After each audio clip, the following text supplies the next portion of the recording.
నీవు ఆత్మానుసారంగా జీవిస్తున్నావా? నీవు దేవుని ఆత్మచేత నడిపింపబడుతున్నావా? దేవుని ఆత్మఫలముల చేత నీవు నింపబడ్డావా? దేవుని ఆత్మచేత నీవు నింపబడితే ఆత్మీయ ఫలములు నీలో ఫలించాలి.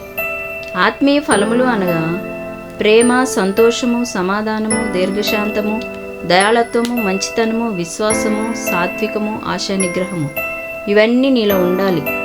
అప్పుడే దేవుని ఆత్మచేత నీవు నడిపింపబడతావు. ఆత్మచేత నీవు నడిపింపబడితే ఉచ్చరింపశక్యం కాని మూలుగులతో కూడిన విజ్ఞాపన నీవు చేయగలుగుతావు.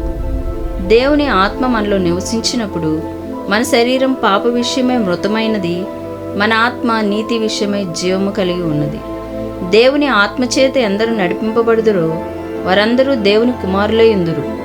ఆత్మ కలిగిన వారమై అబ్బా తండ్రి అని మొరపెట్టుచున్నాము. కాబట్టి ఈ ఆత్మను పొందుకుని పాప మరణముల నుండి విడుదల పొందుదాం, నిత్య రాజ్యానికి వారసులవుదాం. ఆమెన్.